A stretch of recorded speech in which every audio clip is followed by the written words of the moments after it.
నమస్తే. ఈ రోజు మేము కండోమ్ గురించి మాట్లాడుకుందాం. మీ అందరికీ తెలుసు కదా, ఇది గర్భవతి కాకుండా ఉండటానికి పురుషులు ఉపయోగిస్తారు. కానీ మీకు తెలుసా, మహిళలకు కూడా కండోమ్ ఉంటుంది, లేదు కదా? కాబట్టి ఈ రోజు మేము కండోమ్ గురించి మరింత కొత్త విషయాలు తెలుసుకుందాం. కండోములు ప్రధానంగా 2 రకాలుగా ఉంటాయి. ముందుగా పురుష కండోమ్ గురించి మాట్లాడుకుందాం. ఇది ఒక బరువైన పొర, ఇది పురుషులు తమ లింగంపై వేస్తారు. మహిళల కండోమ్ 2 వైపులా గుండ్రంగా ఉండే రింగ్ ఉంటుంది. దాని మూసిన భాగం యోనిలోకి వెళ్లుతుంది, మరియు మరొకటి యోని వెలుపల ఉంటుంది. మేము ఇది ఎలా కనిపిస్తుందో చూశాము. ఇప్పుడు దీన్ని ఎలా ఉపయోగించాలో తెలుసుకుందాం. పురుష కండోమ్ను ప్యాకెట్ నుండి తీసుకోండి. తీసుకునేటప్పుడు జాగ్రత్తగా ఉండండి. మీరు కత్తి లేదా పళ్లతో చీల్చుతున్నట్లయితే కండోమ్ కట్ కాకుండా చూడండి. కండోమ్ను తీసుకున్న తర్వాత దాని మూసిన భాగాన్ని పిండి పట్టుకోండి. ఇది అక్కడ ఉన్న గాలి బయటకు వెళ్లిపోతుంది.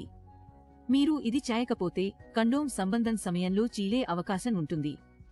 ఇప్పుడు దీన్ని తన్నిన లింగంపై ఉంచి నెమ్మదిగా కిందకు లాగండి. ఇది మొత్తం లింగం చివరికి చేరుకోవాలని జాగ్రత్తగా ఉండండి. సంబంధం తర్వాత కండోమ్ చివరి భాగాన్ని పట్టుకుని నెమ్మదిగా బయటకు మలచండి.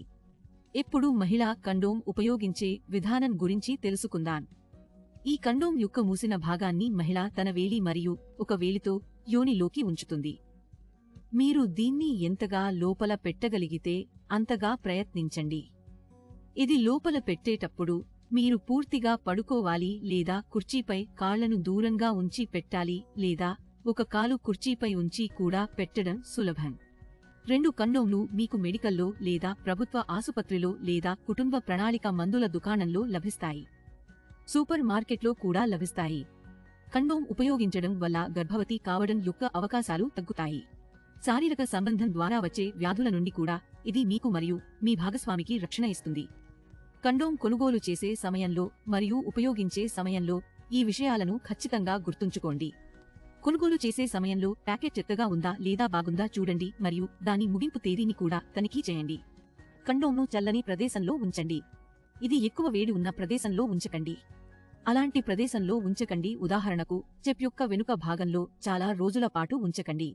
వేడిగా ఉన్న ప్రదేశంలో ఉంచితే ఇది త్వరగా చిట్లిపోవచ్చు. ఈ రోజు మీకు మీ ఆరోగ్యానికి ఉపయోగపడే కొత్త సమాచారం అందిందని ఆశిస్తున్నాను.